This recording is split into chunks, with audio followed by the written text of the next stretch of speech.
Charge d'Affaires Karen Decker, thank you so much for this opportunity. The last time I met you was inside U.S. Embassy in Kabul. Do you miss Kabul? I do miss Kabul. I miss Afghanistan, the country. And do you want to be back there? I do. As the representative of the U.S. government, or? So when I left, actually every time I left, 2007, 2014, 2020, I always said I will come back as a tourist and I'll bring my family. And I still hope to do that one day. I heard from some people that you're pro reopening of the embassy in Kabul. Are you? Is that correct? So that's a tough question. It is true. I think we can be more effective if we can talk face to face with partners and interlocutors. And I think we can best do that in Kabul. I have looked at my colleagues from the European Union, from Japan, from Turkey, all of whom have maintained a presence in the country. And I think that it would be good for American policy to do the same. You think the American embassy should be reopened in Afghanistan under the current circumstances? So under the current circumstances, no. I think that we are still looking for that signal from the Taliban that they are ready to be serious about a constructive relationship with the international community. And what is that signal? What do you mean by that? Well, I mean, it seems to me that since August 2021, we have only gotten farther apart from one another. We had to take the strike to remove Zawahiri from downtown Kabul, which was a flagrant violation of the commitments under Doha. They have had ban after ban after ban against education and women in the workforce. Those are not the steps of an authority seeking to be part of an international community. Those are steps away from the international community. And I think the most recent UN Security Council statement is a demonstration of international unity on what the Taliban need to do. So we need to see some signals from them that they are serious about being a constructive member of the But you don't see community. any kind of that kind of signal that they want to be constructive They member say of the they do. international community. They certainly say they do in their public statements, but their decisions, their actions, are not earning them that legitimacy, in my view. The whole question of whether or not the Taliban can govern rests on whether or not the people give them legitimacy, the Afghan people give them legitimacy. And I think the decisions they have made to remove half the population from public life indicates to me the Afghan people are not being given a choice in the future of the country. So that tells you that Taliban are not able to govern the country for long? I mean, I can't say what they are capable or not capable of doing, or for how long. I can't make predictions. But the decisions they have made in the past 18 months are not the decisions of an authority seeking to be part of an international community. You talked about the violation of the Doha agreement and the strike on Imam Zawahiri. So when the United States, especially State Department, realized that Imam Zawahiri was in Kabul, what that tell you? Does it tell you that the ties between the Taliban and Al-Qaeda is never ending? It's like a never ending marriage between them? I can't even begin to describe what the relationship between the Taliban and organizations like Al-Qaeda is. I will leave that to my counterparts who do that specific kind of work.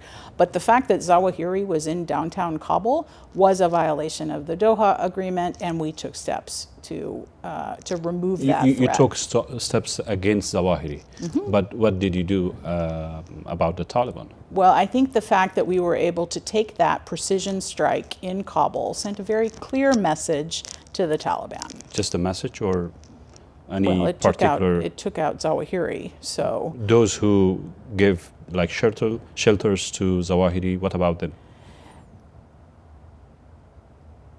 So you're straying into matters that are not the purview of the chief of mission.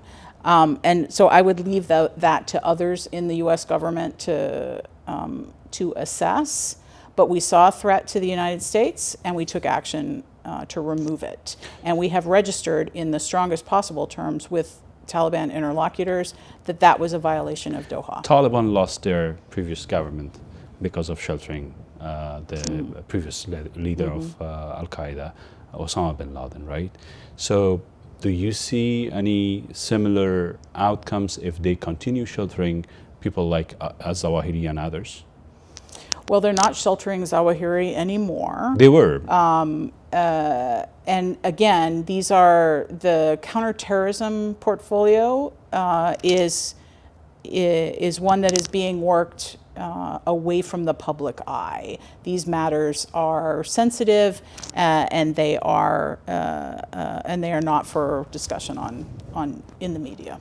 I see. So we hear a lot that Taliban are expecting recognition from the international community, but also we hear from the international community that some steps may be taken to normalize the relationship with the Taliban. Can you tell us what is the normalization of relationship with the Taliban and how that would look like? The international community, and I'll speak just for the United States, I think we've been very clear about the steps we want the Taliban to take to be treated as members of the international community. They have made commitments to us, not just the counterterrorism commitments that we just discussed, but also commitments on safe passage, commitments on human rights, and they're not keeping these commitments. The commitments they made.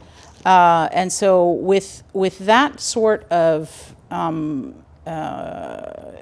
performance, it's very difficult to see how we get to a point where we can have a meaningful conversation about normalization and recognition, because those things come as a result of actions the Taliban take, and they are not taking those actions. I see. So in a few days, we are expecting to see the Doha summit on Afghanistan. What are your expectations from this conference or summit? So Doha is the venue, but it's actually a UN convened meeting, right? These are the special representatives for Afghanistan are meeting together with the UN Secretary General and is being hosted by Qatar. But that is, I think, if you read the UN Security Council statement from yesterday, that sets the table very well for a conversation this weekend among the special representatives about how to have a clear dialogue with the Taliban, how to set expectations, how to help the Taliban understand the things they have to do to be in a relationship with the international community. So it's not, I don't believe there's meant to be a statement out of this meeting.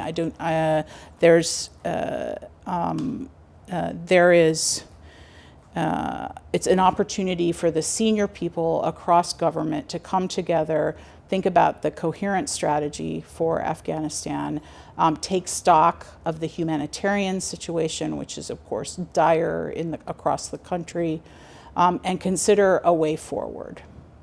I see. So Amina Mohammed, the deputy of UN, Deputy Secretary General of the UN, had said like a week ago that the possibility of recognition of the Taliban will be discussed in Doha summit. What do you think of that? So I think her remarks may have been taken out of context. I would have to go back and look, but certainly recognition is not on the table for us.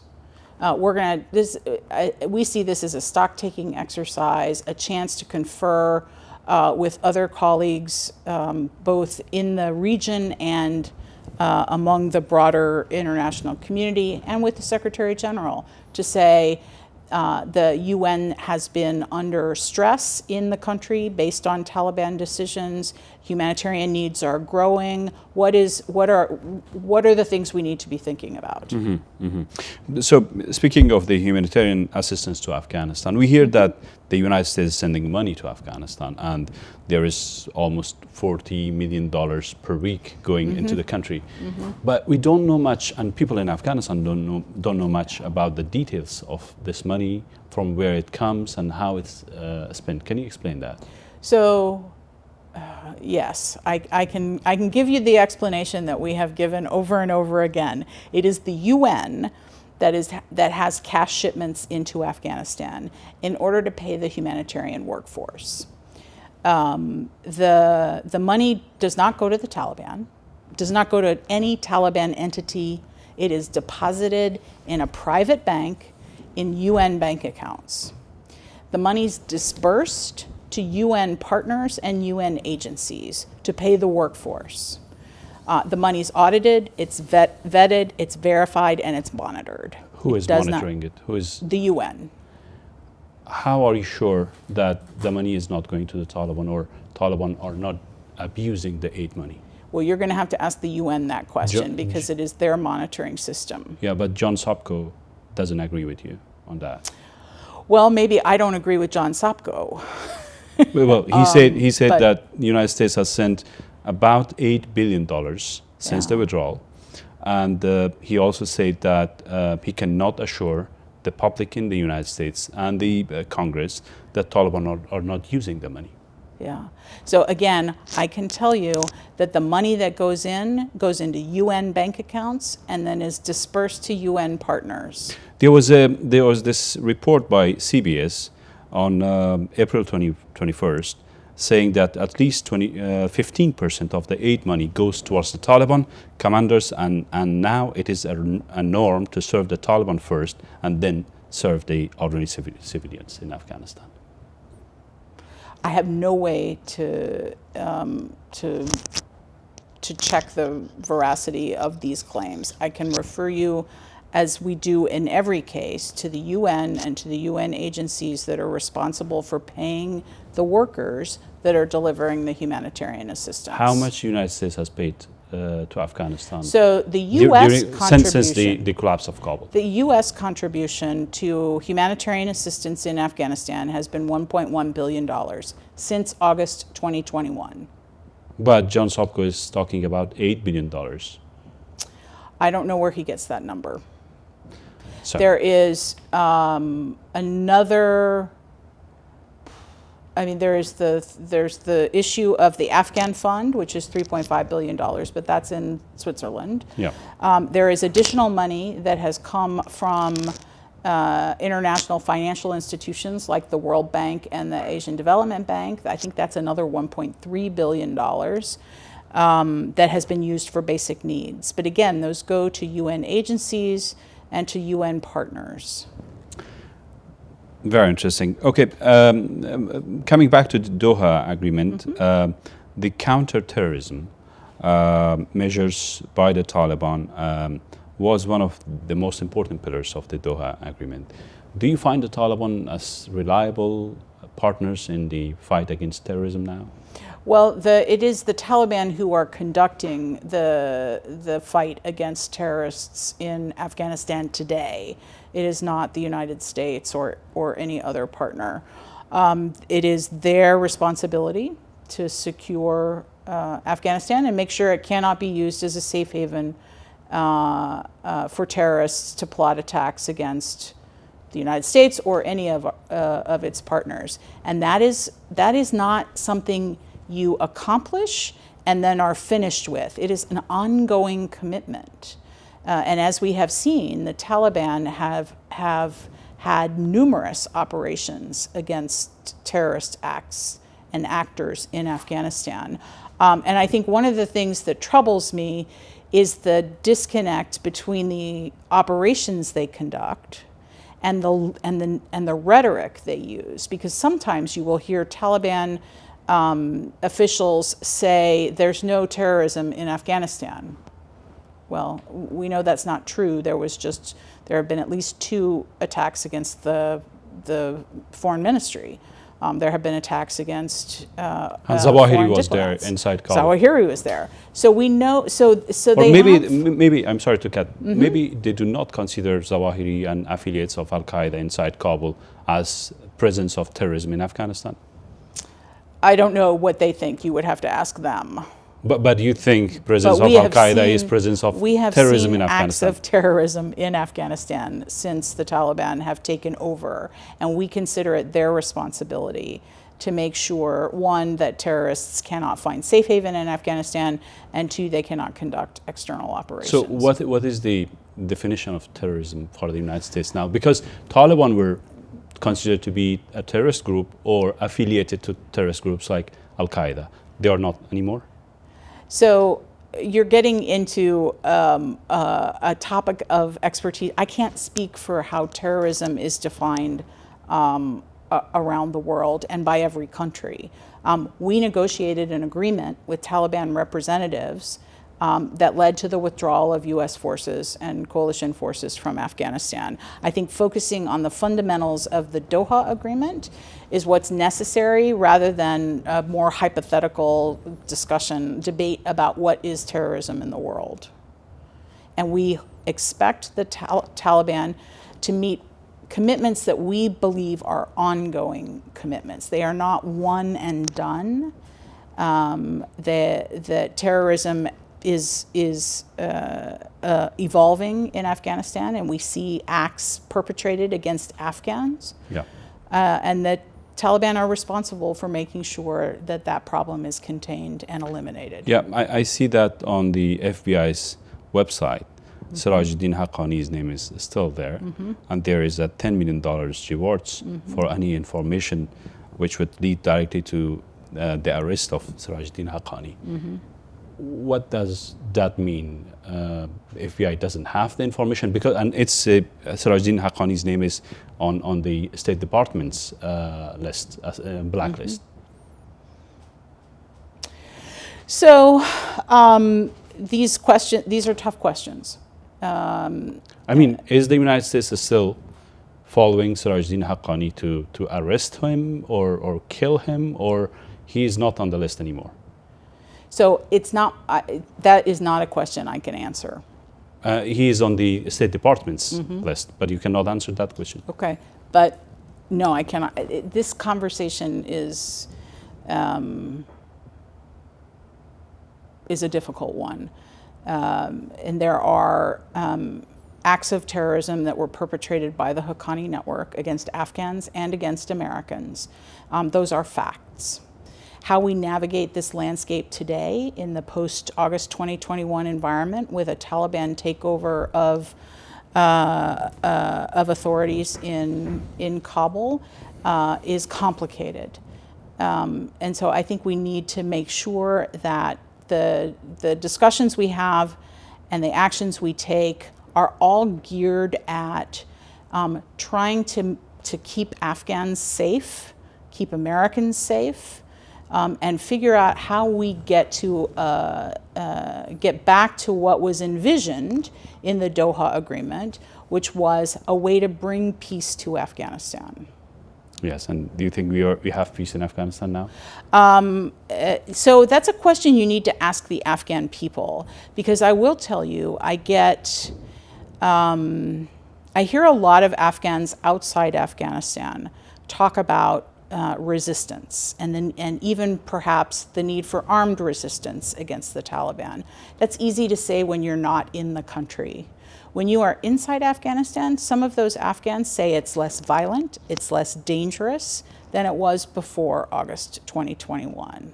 So Afghans have their own perspectives on what is happening in the country, and I think we need to pay a lot of attention to what those Afghans are saying about Afghanistan today and what they want for the Afghanistan of the future. Yeah, I think Afghanistan of the future will depend to a lot of extent to the future of women and girls in Afghanistan, and also to the universal human rights of all people of Afghanistan there. So what are some priorities of the State Department in Afghanistan? Well, a constant dialogue and advocacy with Taliban representatives, and then with all of our allies and partners on the need for girls to go back to school and for women to go back to work. That Afghanistan is not a country that can survive without its entire population taking part in life. Afghan women contributed $1 billion to the economy before August of 2021. That's a loss, a complete loss. They need to go back to work. The solutions to Afghanistan is not endless amounts of assistance or humanitarian aid from countries like my own or other countries in the world. It is putting Afghans back to work, and it is making sure that Afghans are growing up educated and able to contribute to the country when they come of age. So it's we have a strong focus on education, and then a strong focus on the kind of work that you are doing to keep Afghan voices on the air, telling the truth, looking for truth, and keeping Afghans connected, and that is something we are very, very focused on. Is there any plans for the girls who are unable to go to school anymore because of the Taliban repressive policies to provide them with some level of education, with some access to education? So we are looking at, and I think you probably have heard, there are any number of organizations and governments who are looking at ways to provide education remotely, virtually, whether it's high-tech solutions or analog solutions, trying to take into account the realities of the situation on the ground in Afghanistan. And I would like to see, and we have this conversation, frankly, with Washington on a regular basis, would like to see a way to get a better understanding of all of the different ways anyone, not just girls, but girls and boys, can access an education curriculum that is going to prepare them for life and for future employment. Yeah. But there is a ton of work going on around the world, because there is an almost unprecedented level of support and unanimity on the fact that Afghan girls have the fundamental human right to get an education. And that is just simply true, and there is no country in the world that denies it except the Taliban. Yeah, and what do the Taliban tell you when you meet them in Doha? Well, they say that this is temporary and that it's going to be fixed and that it's a technical problem. But those excuses, I'll be honest, are wearing out, frankly.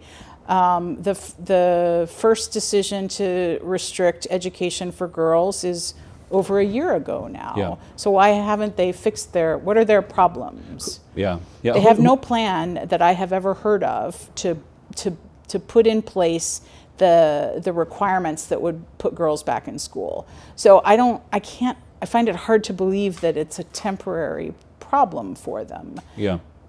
So who do you meet in Doha from Taliban side? Well, we meet a range of interlocutors. There is a Taliban representation in Doha on a permanent basis, and there are people who travel, people who are not sanctioned, who are able to travel in some of the technical ministries.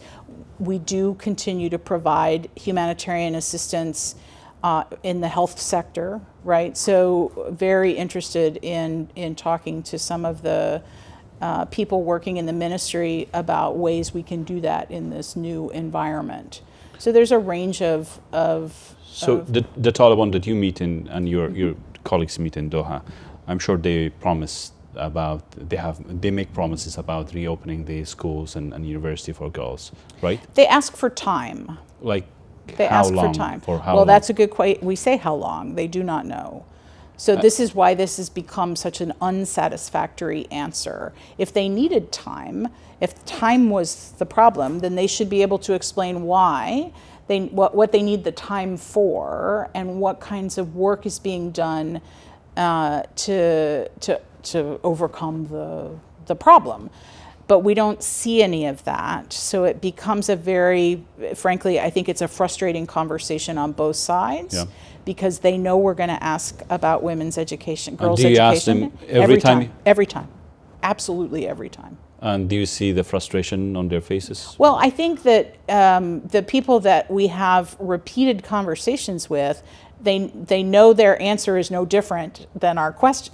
The question's the same, the answer's the same. So we're clearly not moving forward. And do you think that these Taliban who you are meeting in Doha, like Suhail Shaheen and Naeem Wardak and others, they really represent the core of the Taliban in Kandahar? Well, certainly that is their function. And yes, I do believe they provide us with a conduit to a broader Taliban audience in Afghanistan. Because these Taliban in Doha had promised not military takeover of Kabul and, creating, a broad-based government and others.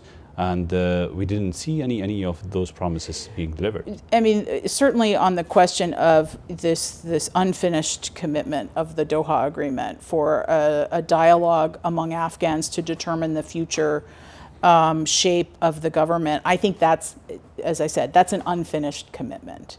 And that is one that we also continue to say. Implementation of Doha is not, you can't just pick one or two elements of it to implement.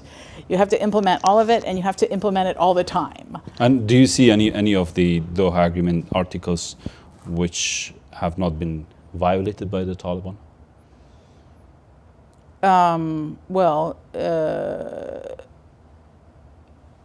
No, I mean, some of the commitments were very specific to the withdrawal, and those are finished. I mean, those were from your side, not from the Taliban side. But the commitment to make sure Afghanistan is not a breeding ground or a safe haven for terrorists is a commitment they have violated. So. And it is a commitment that is enduring. So they have to prove every day that they are working to implement that commitment. That is our expectation. The commitment on the dialogue on the future government, that is, I consider it stalled because it stopped when the collapse of the Republic government. But that just because the circumstances on the ground changed in August of 2021, to me doesn't mean that the commitment isn't still valid. And I think getting back to that commitment is important, especially as the Taliban seem to be making decisions in smaller and smaller groups of people. Yeah, and these are some of my final questions. So in 1 to 3 years, where do you think Afghanistan would be in terms of stability, human rights, women's rights, and governance? So I don't have a crystal ball. I know where I want it to go. I want it to go in a direction where Afghans are talking to Afghans inside and outside the country, and there is an agreement on a roadmap for a permanent government in Afghanistan. That is what I want to see happen for the country. It doesn't involve the United States. It doesn't have to involve anybody but Afghans talking to Afghans. I think we would still be ready to support that should we be requested. But a roadmap for a permanent government would be a good thing to see happen in the next 1 to 3 years. Beyond that, it's really for the Taliban to show us with their actions how they intend to communicate and connect to the Afghan people. And so far, they're not doing as good a job of that as I would like.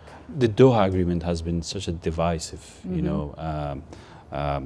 paper since it was signed by Ambassador Khalilzad and Ghani Brother in Doha. So, for example, Ambassador Khalilzad has been calling for a full implementation of the Doha Agreement, but there are people who are calling for, abandonment of the Doha Agreement by the United States and the international community. Where do you stand? What do you think? So was it really helpful for the Afghanistan and the United States, or what do you think? So Ambassador Khalilzad is now a private citizen, but I share his view that I think Doha should be fully implemented. We made those commitments, and we made them in good faith, and we expect the Taliban to honor theirs. But it isn't just the Doha Agreement that has been divisive. And I think we should be fair and clear-eyed about the fact that, in part because Afghans on the Republic side of the shop failed to put the country over their personal interest, meant we never had as strong a negotiating team on the Afghan side as we should have. And that's a fact. If we're going to look back, we have to look back at both. And so the Doha Agreement alone did not rip Afghanistan apart. I will never believe that. Is there anything about the Doha Agreement you want to change if you had the chance? Well, I would have put in there a commitment for women and girls to be able and freedom of expression and to be able to. I think that the discussion of human rights in the Doha Agreement was meant to be part of that discussion on the future roadmap for a government of the country. That is when that was going to be discussed. It wasn't left out of the Doha Agreement for any other reason. It was part of that political roadmap that was going to charter a way forward for Afghans. I can't change the past, right? So changing the Doha Agreement, it is what we have. And it is necessary that we see it implemented in all its parts, and that we understand that those commitments are made on an ongoing basis. At the same time, though, we are seeing the Taliban actually take steps back. They have violated the Doha Agreement. They have taken steps back on human rights, and they have made Afghanistan an impossible place for women in particular.